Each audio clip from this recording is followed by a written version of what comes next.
어느 한 목사님이 연예인 한 분을 이렇게 전도하시게 됐습니다. 그래서 그 연예인 분에게 또 복음을 전하고 또 하나님 말씀을 전하고 사역일을 전하고 이렇게 전하니까 이거 말씀을 듣는 이 연예인이 이렇게 마음의 문이 열린 거예요. 그래서 이 목사님이 좀 용기가 나신 거죠. 그래서 마음의 문이 열린 걸 보고 그럼 이제 저와 함께 예수님을 영접하시고 예수님 믿으시겠습니까? 그렇게 딱 물었더니 이분이 안 믿겠다라는 거예요. 조금 전까지 이렇게 분위기가 좋았고 막 열린 것처럼 느껴졌는데 왜 그러시냐고, 방금 믿을 것처럼 이렇게 하시지 않았냐 그랬더니 이분이 말씀이 다 좋은데 믿는 건 좋은데 그런데 내가 예수를 믿고 나면 그러면 목사님 제가 지금까지 살아오는 이 삶과 이 패턴대로 못 사는 거 아닙니까? 그렇죠. 이제 예수님 믿으면 예수님 믿는 사람처럼 살아야죠. 자기는 그거 못 하겠다라는 거예요. 내가 예수 믿는 건 좋은데 지금 나는 이 생활 또 나의 삶 이렇게 내가 누리는 게 너무 좋기 때문에 나중에 믿겠다고. 그래서 지금은 내가 믿는 걸 좀 보류하겠다. 이렇게 말씀하시더라는 겁니다. 여러분, 이분이 예수님을 안 믿겠다라고 말한 건 참 안타까운 일입니다. 그런데 적어도 이분은 자기 자신에게 정직한 사람인 것 같아요. 그리고 또 하나, 이분은 안 믿지만 예수 믿는 것이 무엇인지는 분명하게 아는 사람인 것처럼 보입니다. 그렇죠? 예수 믿으면 어떻게 살아야 된다는 것을 어렴풋이 아마 느끼고 있는 것 같아요. 사랑하는 우리 하나교회 성도 여러분, 예수님 믿는다라는 것이 무엇입니까? 여러분, 우리가 예수 믿는다 이렇게 말을 하는데 예수 믿는다라는 것은 어떤 의미가 있습니까? 첫 번째는 예수님을 나의 구주로, 예수님을 나의 구원자로 믿고 영접하는 것입니다. 그게 예수 믿는다라는 첫 번째 의미죠. 그런데 여러분, 이것만 가지고서는 우리는 반쪽짜리 믿음입니다. 여러분, 세상에 누가 나 구원해 준다는데 그 싫은 사람 어디 있겠어요? 누가 나의 구원자가 되어 주시겠다는데 그건 너무 감사한 일이죠. 그러나 내가 예수님을 믿는다라는 그 신앙 고백 안에는요, 또 중요한 한 가지가 있는데 그건 뭐냐면 이제 나는 예수님을 나의 주인이요 나의 왕으로 믿겠다라는 것입니다. 이것이 내가 예수님을 믿는다라는 말이고 예수님이 나의 주님이십니다라는 뜻이라는 거예요. 그 주라는 건 첫 번째 구주이시고 구세주이시고 두 번째 나의 주님, 주인이시라는 거예요. 그러니까 여러분, 우리가 예수님을 구주로만 믿어서는 안 됩니다. 예수님을 나의 구주로만 믿는 사람은요, 그 삶 가운데 진정한 삶의 변화나 구원의 열매가 드러나지 않습니다. 여기서 한 걸음 더 나아가야 돼요. 어디까지 가야 된다고요? 예수님을 나의 왕으로 믿는 자리까지 나아가셔야 된다는 거예요. 그래서 여러분, 예수님을 믿는다의 다른 말은 뭐냐면 예수님이 내 안에 왕으로 오셨다라는 뜻입니다. 어떻게 해요? 예수님 믿는다라는 건 이제 예수님이 나의 왕으로 내 안에 오셨다. 그래서 예수 믿는 사람은 어떤 사람입니까? 마음의 왕을 모시고 살아가는 사람들이다라는 거예요. 예수님은 여러분의 구원자, 구주이실 뿐만 아니라 여러분의 주인이시자 왕이셔야 합니다. 이런 면에서 오늘날 교회 안에 예수님을 믿는 것처럼 보이지만 실제로는 안 믿는 교인들이 충분히 있을 수 있겠죠. 어떤 사람들입니까?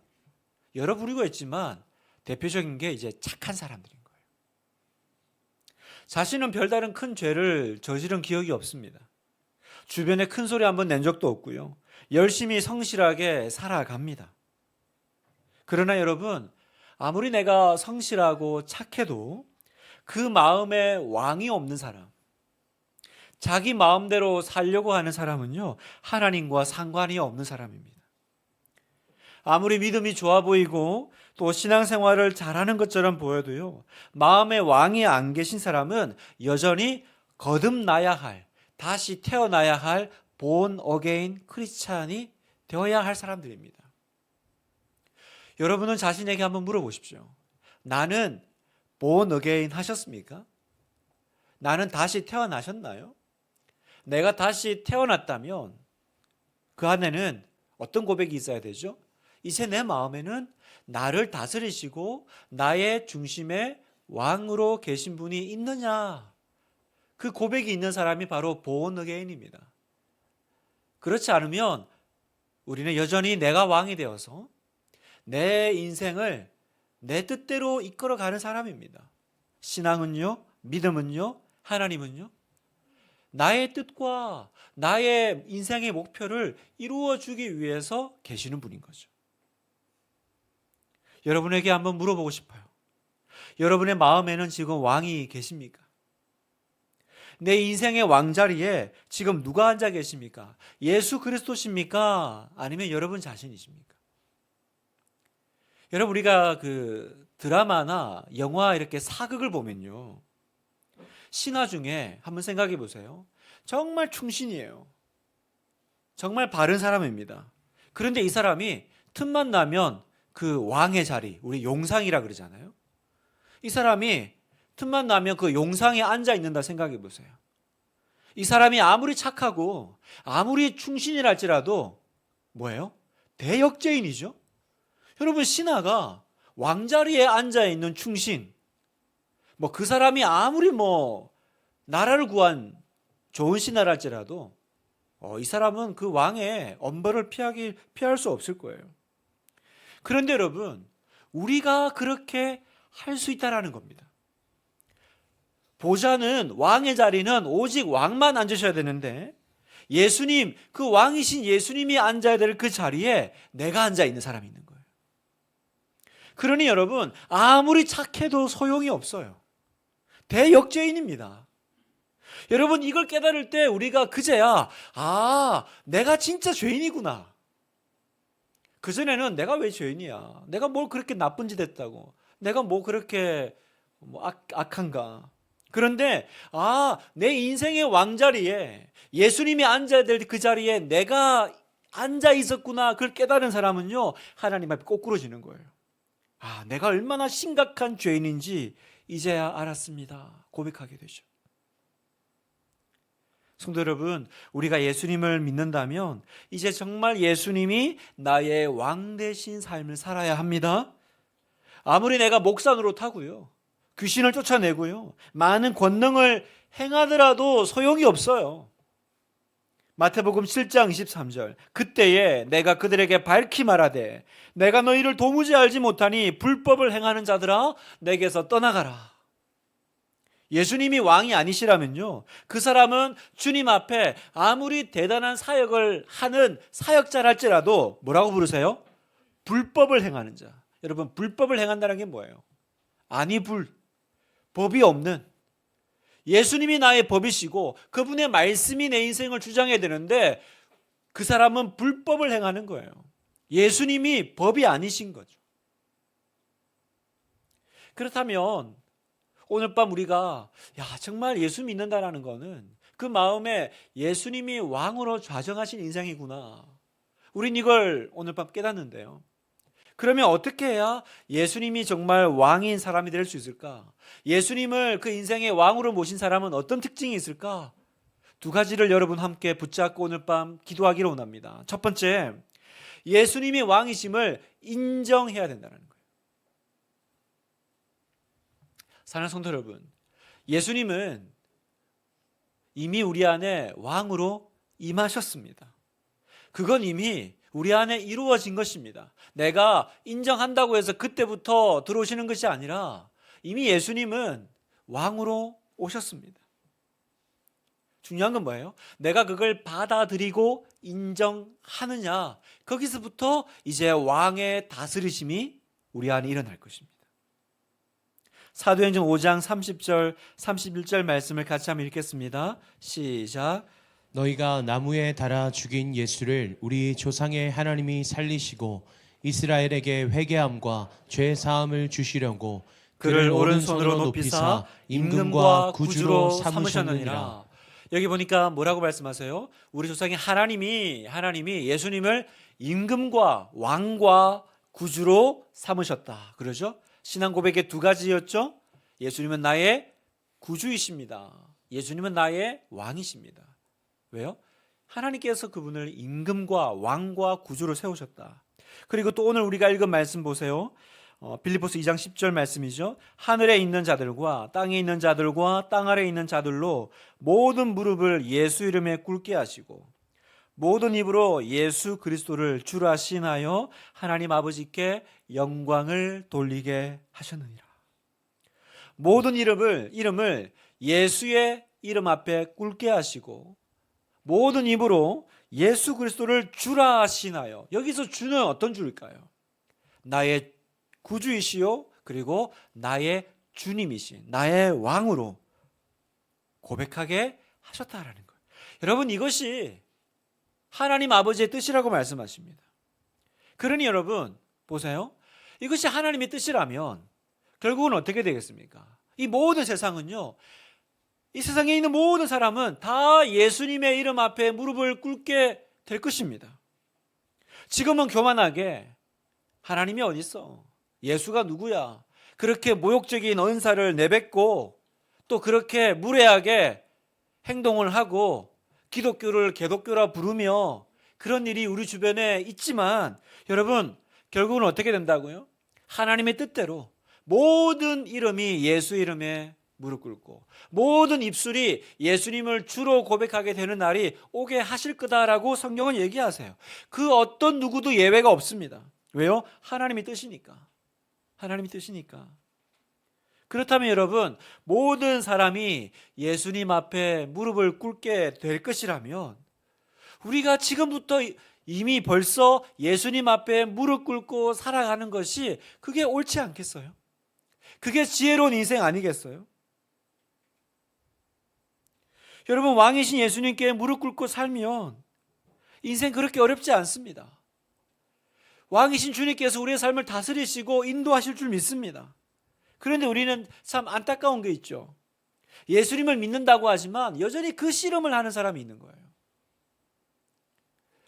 예수님을 믿고 예배를 드리고 기도할 때마다 그 은혜에 감격하고 그 사랑은 좋아하나 뭐가 안 돼요?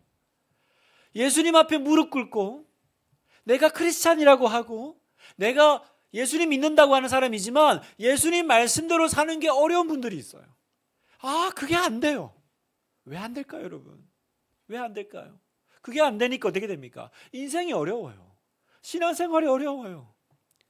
우리 주님의 그 왕으로서의 다스리심이 우리 삶 가운데 일어나지 않고 계속 전전긍긍하며 사는 거예요. 평생을 예수님하고 뭐예요? 줄다리기 하며 삽니다. 성경에도 그런 사람들이 나오죠. 바로 헤롯 대왕입니다. 마태복음 2장 2절에 보니까 제가 읽겠습니다. 유대인의 왕으로 나신 이가 어디 계시냐? 우리가 동방에서 그의 별을 보고 그에게 경배하러 왔노라 하니 헤롯 왕과 온 예루살렘이 듣고 소동한지라. 왕이 모든 대제사장과 백성의 서기관들을 모아 그리스도가 어디서 나겠느냐 물으니, 자, 그리스도가 어디서 나겠느냐? 지금 헤롯은요, 예수님을 그리스도라고 칭하죠? 여러분, 그리스도 뜻이 뭡니까? 구원자라는 거죠. 메시아라는 거죠. 이름은 그리스도라고 불러요. 그리스도 어디서 나겠냐? 그런데 왜 찾아요? 헤롯 왕은 예수님을 왜 찾습니까? 만나서 경배하려고 찾나요? 아니요. 이 그리스도가 나의 왕위를 빼앗아갈 자로 여기고 죽이려고 찾고 있는 거죠. 성도 여러분, 이런 신앙이 있을 수 있어요. 예수님을 그리스도라고 부릅니다. 메시아라고 불러요. 왕이라고 불러요. 그러나 실제로는 예수님을 어떤 주님으로 믿어요? 내 좋은 것 뺏어가는 하나님으로 믿는 사람이 있어요. 내 좋은 것을 가져가시는 분으로 예수님을 오해하는 분이 있어요. 그래서 예수님을 왕으로 못 받아들이는 분들이 있는 거죠. 예수님을 무서운 분, 좋은 거 가져가시는 분, 하기 싫은 거 하라고 하시는 분, 그런 분으로 믿고 있는 거예요. 그러니까 여러분, 우리 안에 신앙생활 하면서 아직도 내 안에 그런 두려움이 있다면, 그리고 그 두려움 때문에 예수님을 밀어내고 있다면 이 사람은 아직 예수님을 왕으로 모신 분이 아닙니다. 여러분 안에 한번 질문해 보세요. 예수님은 정말 나에게 좋은 분이십니까? 아니면 그분한테 내 인생을 맡기고 그분을 영접하면 뭔가 들어와서 내 좋은 거 가져가시고 내 인생을 막 힘들게 하고 막 봉사시키고 괴롭히고 그러는 분처럼 이렇게 두렵고 무섭습니까? 또 마태복음 19장에 보면 한 부자 청년이 나오죠. 이 청년은요, 성경의 다른 본문에 보면 예수님께서 그 청년을 참 좋게 보셨어요. 귀하게 보셔요. 영생을 얻기를 원했고 예수님 만나기를 원했고. 그런데 이 청년의 문제가 뭐였어요? 예수님께서 그에게 너의 모든 재산을 가난한 자들에게 주고 나를 따르라 그랬더니 이 청년이 근심하며 예수님을 떠나가 버려요. 무슨 말입니까? 지금 내가 천국도 원해요. 내가 영생도 원해요. 그런데 지금 그분이 예수님이 내가 중요하게 여기는 그것을 포기하라는 그 말씀에는 순종을 못하겠어요. 그걸 왜 포기하라고 하는지 생각할 그 겨를도 없어요. 그냥 내가 지금 이거 너무 중요한데 이걸 내려놔라, 이걸 정리해라. 그런 분이면 내가 못 따르지. 여러분, 우리 안에 그런 신앙이 있는 거죠. 부자 청년과 같은 신앙이 있습니다. 은혜 받고 싶어요. 예수님 따라가고 싶어서 나오기도 했습니다. 그러나 그분이 막상 나에게 순종을 요구하시면, 그분이 막상 나에게 나의 중요한 것을 요구하시면 마음이 덜컹 흔들리는 거예요. 여러분, 이 사람은요, 예수님 앞에 무릎 꿇은 사람 아닙니다. 그러니까 여러분, 얼마나 많은 성도들이요, 신자들이요, 사람들이 예수님을 믿는다, 따른다 하면서 실제로는 이런 신앙생활을 하고 있는지 모르겠어요. 헤롯 왕같이, 부자 청년같이. 그러니까 어떻습니까? 예수님 믿어도 답답한 신앙생활을 합니다. 내가 잘 믿고 있는지 잘 못 믿고 있는지 자신이 없어요. 그러니까 주위 사람들에게 선한 영향력이 가지 않아요. 사랑하는 성도 여러분, 오늘 밤 정말로 예수님을 내 마음속에 정말로 왕으로 인정하시기를, 고백하시기를 주님의 이름으로 축원합니다. 주님의 이름으로 축원합니다. 여러분 아멘이 되세요? 예수님이 진정한 나의 왕으로 인정된다면 그 다음 내가 해야 될 일은 뭐예요? 그 앞에 완전하게 무릎 꿇는 거죠. 여러분, 그게 비참한 일일까요? 정말로 내가 나의 하나님, 나의 왕을 만났다면 그 앞에서 내가 무릎 꿇고 그 앞에 나의 모든 것을 드리는 건요, 슬픈 일일까요? 비참한 일일까요, 여러분? 아니죠. 그건 너무나도 영광스러운 일이고요. 그건 너무 행복한 일이 아니겠습니까? 여러분, 우리가 사랑하는 사람 앞에, 내 인생의 소중한 사람 앞에 무릎 꿇는 거, 그 사람에게 내 모든 걸 주는 건 그건 너무 기쁜 일 아니에요? 우리가 프로포즈 할 때 그 결혼 이렇게 승낙을 받기 위해서 그 배우자가 될 사람한테 프로포즈 할 때 우리가 무릎을 꿇죠. 저도 아내에게 결혼 승낙 받으려고 한 카페에서 무릎을 꿇었던가 안 꿇었던가 갑자기 생각이 안 나는데 꿇었던 것 같아요. 막 수치스럽게 이제 내 인생은 끝났다 이러면서 꿇었을까요? 여러분, 내 인생의 가장 소중한 사람에게, 사랑하는 사람에게 무릎 꿇는 건 그건 이상한 일이 아닙니다. 그건 무서운 일도 아니에요. 그 사람에게 내 모든 것을 주겠다고 약속하는 건 너무나도 행복한 일이죠. 그 사람이 그걸 받아준다는 말을 했을 때 세상 다 가진 기분 아니겠어요? 여러분, 인생의 소중한 사람을 발견해도 그 앞에 우리는 무릎을 꿇어요. 하물며 하나님의 아들이 찾아오셨습니다. 여러분, 그 앞에 무릎 꿇지 않을 사람이 누가 있겠습니까? 예수님을 정말로 만났습니다. 그분의 얼굴을 빤히 쳐다보기만 한 사람이 누가 있겠습니까? 아무도 없을 거예요. 그냥 다 우리가 진짜 예수님 만나면, 우리가 진짜 예수님 앞에 서 있게 되면 우리는 무릎 꿇을 거예요. 뿐만 아니라 그 무릎 꿇는 우리의 마음은 너무 기쁘지 않겠어요? 오늘 밤에 예수님을 왕으로 모실 뿐만 아니라 우리가 그 앞에 무릎을 꿇을 뿐만 아니라 우리가 기쁘게 나의 삶을, 나의 인생을 그분께 드릴 수 있기를 주님의 이름으로 축복합니다. 여러분, 깨달으십시오.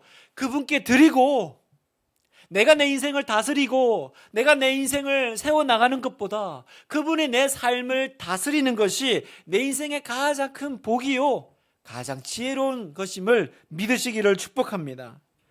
내가 예수님을 왕으로 모시는 순간 이제 내 남은 시간, 내 남은 인생, 주님이 인도하시는 대로 살고 싶으실 거예요. 오히려 그동안 내가 왜 주인이 되어가지고 이 인생 붙잡고 그렇게 내가 못 내려놨나, 그 시간이 오히려 야속하고 안타까울 뿐이죠. 예수님을 왕으로 인정하십시오. 그리고 그 앞에 무릎 꿇는 길만이 내가 살 길이요 안전한 길임을 믿으시기를 주님의 이름으로 축복합니다. 두 번째, 예수님이 왕인 사람의 특징 두 번째는 무엇입니까? 자기의 생각을 꺾는 것입니다. 자신의 생각을 꺾는 거예요. 여러분, 생각을 해보세요. 왕을 모시고 살아가는 사람이라는 건 언제나 왕의 지시를 받는 사람인 거죠. 그러니까 이 사람은 어떻게 살겠어요? 왕을 모시고 왕의 지시를 받는 사람이니까 항상 이 사람의 귀는 왕을 향해 있어야 되는 거예요. 내 마음은 언제나 저분이 무슨 말을 하실까, 거기에 귀를 기울여야겠죠. 그리고 왕이신 예수님께서 어떤 명령을 내리시거나 어떤 지시를 하시고 난 다음에 그 다음에 내가 어떤 말을 하고 행동하는 거예요. 그래서 누가 이 사람이 무슨 말을 하지 않으면 아는 거죠. 아직 왕의 명령이 안 들어졌구나. 아직 왕께서 어떤 결재가 떨어지지 않았구나. 여러분, 이게 그 인생에 누군가가 있는 사람이 내뿜는 분위기죠. 그렇지 않나요? 이게 왕을 모시고 있는 사람들만이 가지는 삶의 분위기죠. 성도 여러분, 여러분에게 이 분위기가 있습니까? 여러분은 뭔가 내가 의식하고 내가 그 앞에서 주저주저 하면서 누군가의 결재를 기다리는 마음이 있습니까? 아니면 하고 싶은 대로 다 하고 하고 싶은 말 다 하고 그렇게 살아가십니까? 어떤 분들은요, 정말 마음에 하고 싶은 말 다 하고 사는 분들이 있어요.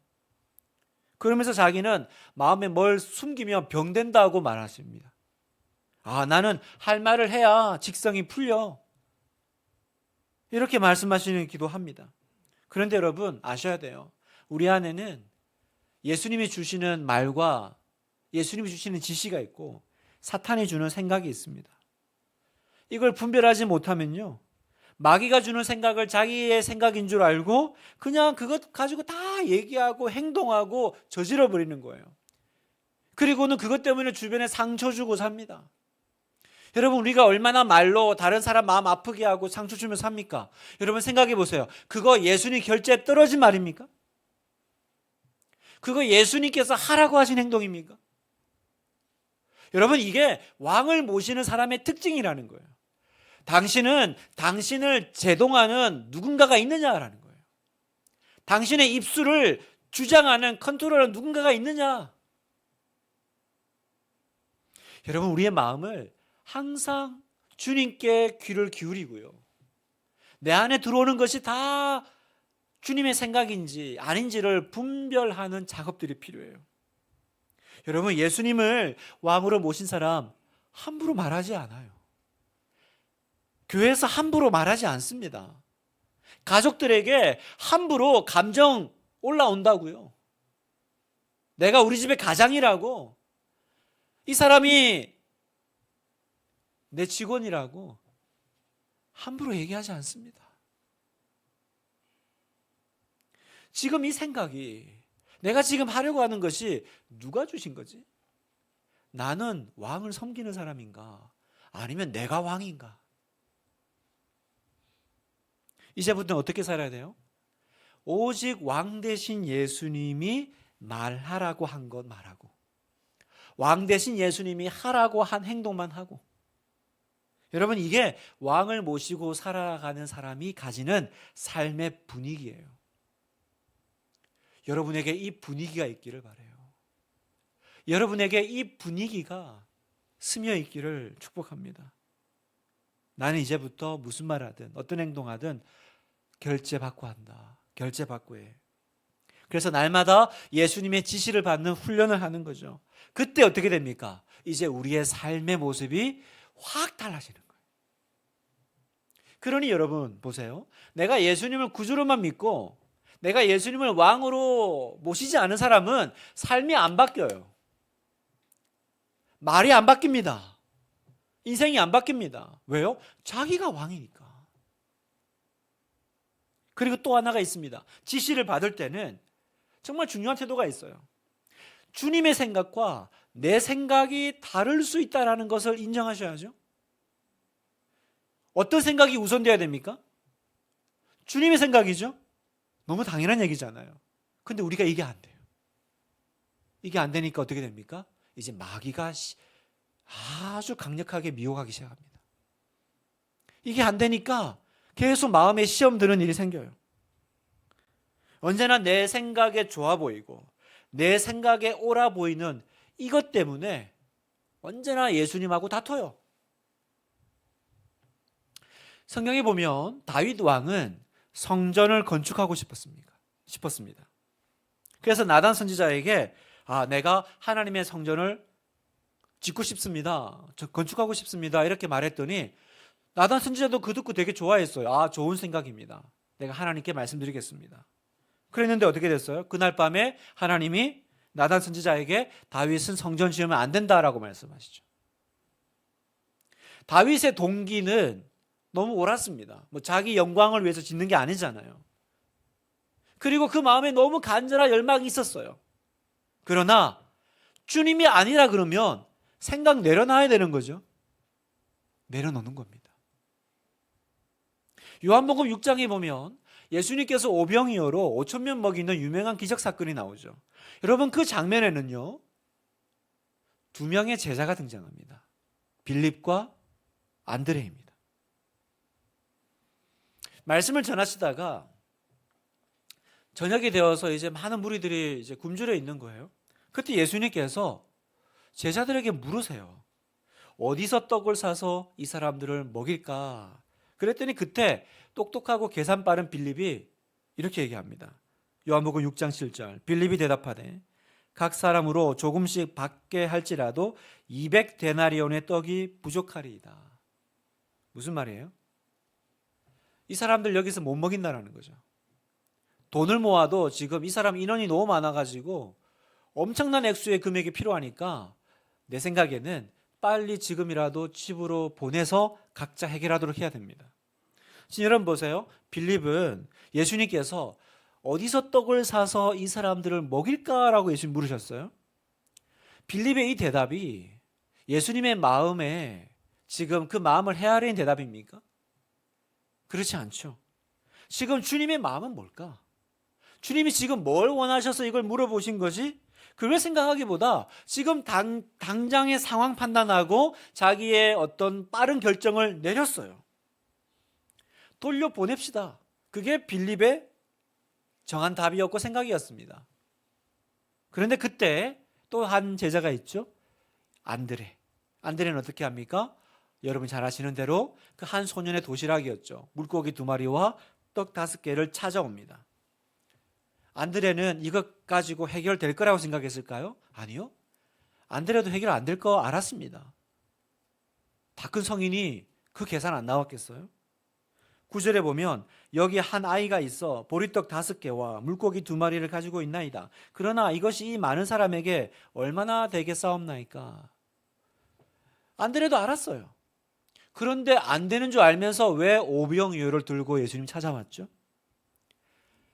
안드레에게 중요한 건 내 판단이나 내 계획이 아니라 주님의 생각과 주님의 마음이었던 거예요. 안 되는 줄 알지만 주님이 먹이기를 원하시니 그러면 내가 뭐라도 해야 되지 않을까? 여러분 내 생각이 있습니다. 내 판단이 있습니다. 내 감정이 있습니다. 그러나 주님이 원하시는 건 뭐예요? 예수님의 생각과 예수님의 마음과 예수님의 판단이 더 중요하다는 거예요. 그 앞에서 내 생각을 꺾는 것, 이게 바로 예수님을 왕으로 모신 사람의 두 번째 특징이라는 거예요. 그 결과 어떻게 됐어요? 계산 빠른 빌립이 아니라 계산 안 되는 안드레 통해서 하나님 역사하셨습니다. 안드레의 마음을 통해서, 생각을 통해서 기적이 일어났습니다. 우리 분당하는 교회 성도 여러분, 내가 가지고 있는 생각, 예수님의 생각 다를 수 있음을 인정해야 합니다. 이걸 내가 분별할 수 있어야 돼요. 이사야 55장 9절 말씀 한번 읽어보겠습니다. 시작. 이는 하늘이 땅보다 높음같이 내 길은 너희의 길보다 높으며 내 생각은 너희의 생각보다 높음이니라. 여러분, 이것을 분별하지 못하면요, 내 고집이 들어가요. 그럼 그 다음부터 마귀의 미혹이 일어납니다. 마음의 시험이 일어나는 거예요. 안타까운 건 많은 성도님들이 예수님의 말씀을 가위질합니다. 저울질합니다. 자신이 하나님 말씀을 판단해요. 순종하기 어려운 말씀은 걸러냅니다. 이해가 안 되는 말씀은 던져버립니다. 여러분, 이런 사람은 절대로 왕의 다스리심을 경험할 수 없어요. 오병이어의 기적은 그 사람의 신앙생활 가운데서는 일어나지 않는 겁니다. 주님이 원하시는 것은 오직 자기 생각, 판단, 주작을 꺾고 주님의 마음을 품는 거예요.